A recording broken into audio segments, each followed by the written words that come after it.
Čau, čau! Šoreiz ar atbalsta runu. Un atbalstu Latgales garam, jo manī Latgales gara arī pār pāriem.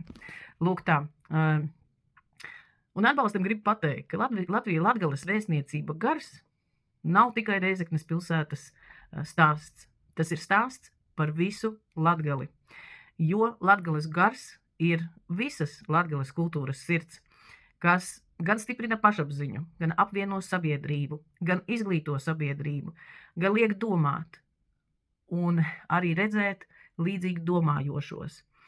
Un lūk šādi augstas kvalitātes kultūras centri, kā Latgales gors, ir mūsu sabiedrības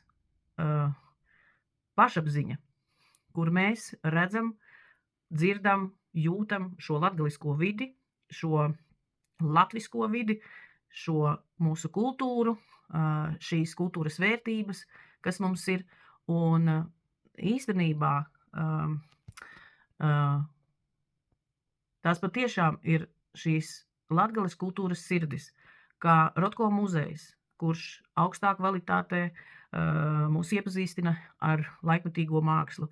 Tas ir Latgales vēstniecības gors, kurš patiešām piedāvā augstas klases gan klasisko mūziku, gan arī citus koncertus un pasākumus.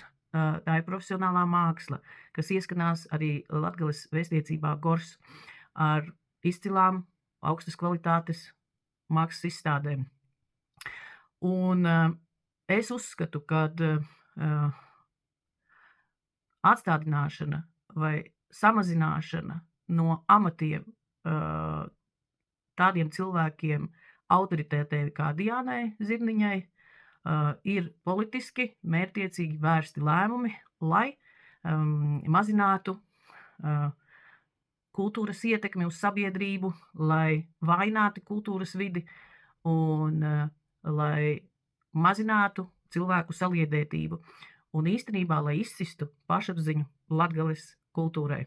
Lūk, un es ieteiktu katram, neklusējiet, atdodiet vismaz savu balsi, balsojot mana balss.lv, lai Latgales vēstniecība gors nepāriet privātās rokās. Kāpēc man liekas, tas ir apdraudējums? Es varu izskaidrot, jo līdz ko šādi lieli, nozīmīgi kultūras centri nonāks pilnībā pāraudzībā privātajās rokās, no šā brīža varēs gan cenzēt, gan regulēt kultūras kvalitāti un kultūras vidi reģionā. Līdz ar to es domāju, ka nedrīkst stāvēt klusi arī Latvijā ietekmīgi cilvēki un jāatbalsta Latgales vēstniecības gora saglabāšanu un īstenībā Rotko centra pārtapšana par Rotko muzeju, tas bija nodrošinājums tam, lai mākslu necenzētu, lai nepieļautu politisku spēļu ietekmē regulēt profesionāļu darbu, un tieši tāpat šobrīd tiek aizskarts šis Latgales gars. Tāpēc manā skatījumā mums nav jāklusē viennozīmīgi. Šīs zīmes ir ļoti bīstamas, īpaši Latgalē, ja tuvāko 2 gadu laikā ir un notiek reformas kultūras jomā, tas nozīmē, šīs jomas tiek vājinātas. Vājinātas mērķtiecīgi, lai patiešām nobremzētu kultūras jomas pārstāvju, teiksim, kustību, viedokli, kvalitāti un šādā veidā iepludinātu vai aizvietotu šos kvalitatīvos pasākumus ar kaut ko citu. Lūk, bet mēs nevaram to atļauties, jo mūsu pašapziņa un mūsu aktīvie cilvēki, kuriem kultūra, māksla, mūzika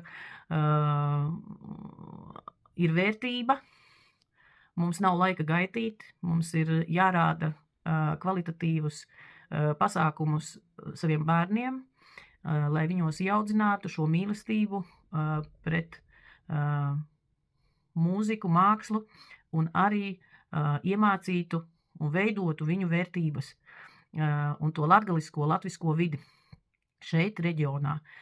Patiesībā šādi centri ir arī ļoti vajadzīgi, lai stiprinātu turisma jomu, mazo uzņēmēju izdzīvošanu un daudz ko citu, jo turists, kas pārtēriju dodās uz Latgales kultūras sirdi, Latgales gors, vienmēr apstājas Līvānos, Preiļos, Aglonā un dodas klausīties profesionālo mūziku. Un ieguvēji ir visi. Latgales gars nav tikai kultūra. Latgales gars, tā ir arī turisma joma, kas tiks vājināta. Tā arī būs mākslas joma, kas tiks vājināta. Un arī amatnieki nesagaidīs savus klientus. Tā ka turamies kopā, nešaubamies, ka mēs esam spēks. Un vienīgais tas, ka neklusēt. Neklusējam.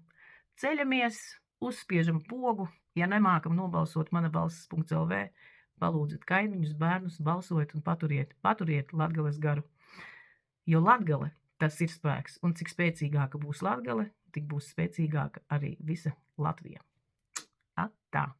Un reizeknieši turaties.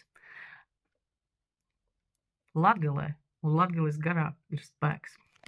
Atā.